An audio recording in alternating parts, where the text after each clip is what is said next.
Subscribe to our channel. Avant tout, je m'excuse auprès des jeunes, des parents et des éducateurs, parce que ce n'est évidemment pas un exemple à donner. Et j'aurais aimé avoir d'autres choix. Mais j'ai tout tenté. Alors je ne regrette pas mon geste, parce que regretter, ça serait donner raison à ces personnes qui insultent, qui menacent, rabaissent ou dénigrent mes proches et moi. Alors c'est peut-être pas pardonnable, mais le coupable, c'est celui qui provoque. Selon moi, ça aurait dû rester dans la sphère privée. Mais vous entendez et voyez beaucoup de mensonges pour que je continue à garder le silence. D'autant plus que depuis des années avec ma chérie, on reste dans notre coin. On se concentre sur notre famille et sur nos business. Et pourtant, Ilan, depuis plus de 6 ans, Navid depuis plus de 3 ans, et d'autres plus récemment comme Bastos, me dénigrent, m'insultent et manquent de respect à ma famille. Ilan a été jusqu'à inventer une sextape à ma petite sœur.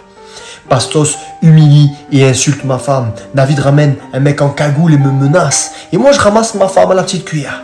En pleurs totales. Bien sûr que j'intériorise et que je finis par exploser. D'autant plus que j'ai tout essayé.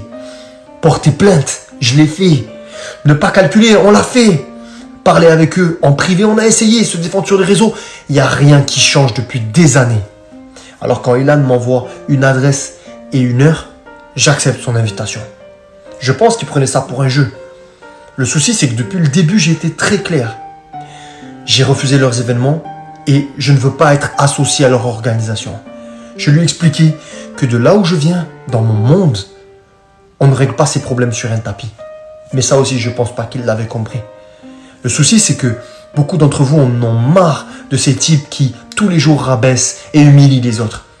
Mais il suffit qu'ils se victimisent pour que vous preniez leur défense. Et c'est à cause de ça qu'ils ne changeront pas. J'essaye autant que je peux d'éviter les conflits. Je fais tout ce que je peux, même quand certains viennent chez moi, dans ma ville, faire des stories et me provoquer. Je fais tout ce que je peux. Mais chaque homme a sa limite. J'ai atteint la mienne. Alors, je ne sais pas quelle est la solution. Tout ce que je sais, c'est que si l'harcèlement, l'incitation à la haine, l'humiliation, les insultes et j'en passe peuvent être plus vite et mieux gérés par nos instances, alors peut-être que cette histoire n'aura pas été vaine. Et pour finir, ce n'est pas parce qu'une personne s'empresse de raconter sa version de l'histoire que c'est la vérité. Alors pour tous les fans d'Ilan, j'assume pleinement les actes. Donc si vous avez quelqu'un à qui vous en prendre, c'est à moi. Laissez ma famille en dehors de ça. Demandez-vous plutôt si quelqu'un vous humiliait depuis des années, vous insultez, s'en prenait à votre mère, à votre famille, à votre femme, faisait pleurer les gens que vous aimez le plus, et que vous aviez tout tenté, comment vous réagirez? Parce qu'avant d'être un fils, avant d'être un futur mari ou d'être un père, je suis un homme. Et beaucoup diront que j'ai mal agi.